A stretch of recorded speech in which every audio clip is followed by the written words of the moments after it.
Komaram Bheem Asifabad municipal కార్యాలయంలో జరిగిన general body సమావేశం తీవ్ర ఉద్రిక్తతకు దారితీసింది. కౌన్సిలర్లను అవమానించేలా అధికారులు వ్యవహరించడంపై నిరసన వ్యక్తమైంది.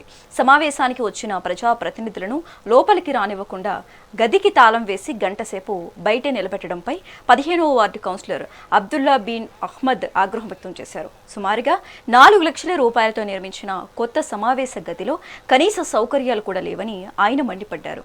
అధికార కాంగ్రెస్ పార్టీకి చెందిన 10 మంది కౌన్సిలర్లు ఉన్నప్పటికీ తమ పట్ల నిర్లక్ష్యంగా వ్యవహరించడంపై కౌన్సిలర్లు నిరసన వ్యక్తం చేస్తూ అధికారుల తీరును తప్పుపట్టారు.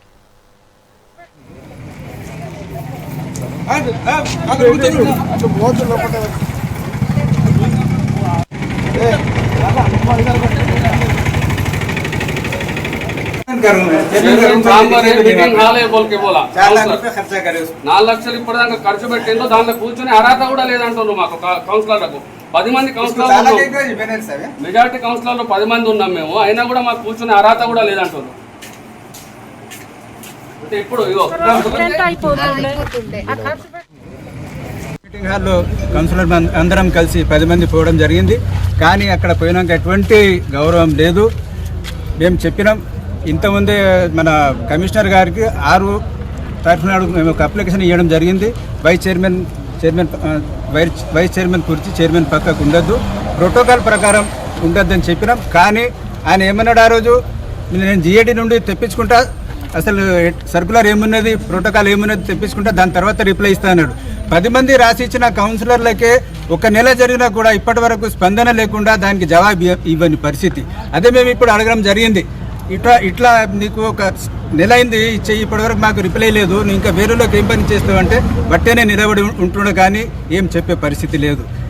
కనీసం మేము తీసేస్తాం హామీ ఇస్తున్నాం, మీరు మీటింగ్ అటెండ్ కానీ కూర్చోండి అనే పరిస్థితి కూడా లేదు. మేము అట్లా కింద కూర్చుండి ఉండగానే బడ్జెట్ సమావేశం జరుగుతున్నది, బడ్జెట్ చదువుతున్నారు వాళ్ళు.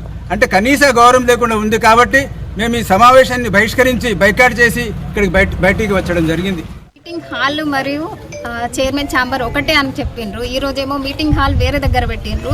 అంత ఖర్చు చేసి ఆ మీటింగ్ ఛాంబర్ని ఎందుకు అంత ఖర్చు పెట్టాల్సిన అవసరం ఏముంది? ఎక్కడన్నా రెంట్ తీసుకున్నా కూడా 1 డేకి రెంట్ పడేది కదా, వేరే దగ్గర పెట్టితే అయిపోయేది. మాకు ఒక దగ్గర మీటింగ్ హాల్ అని చెప్పేసి వేరే దగ్గర ఎక్కడో మీటింగ్ పెడతామంటే ఇక్కడ చిన్నగా ఉంది, అది సౌకర్యంగా కూడా లేదు. అది ముందే అది మీటింగ్స్ ఉంటాయని ముందే తెలుసు కదా అధికారులకి, అది వసతి కల్పించాలని వాళ్ళకి తెలుసు కదా, ముందే అరేంజ్ చేసుకోవాలి.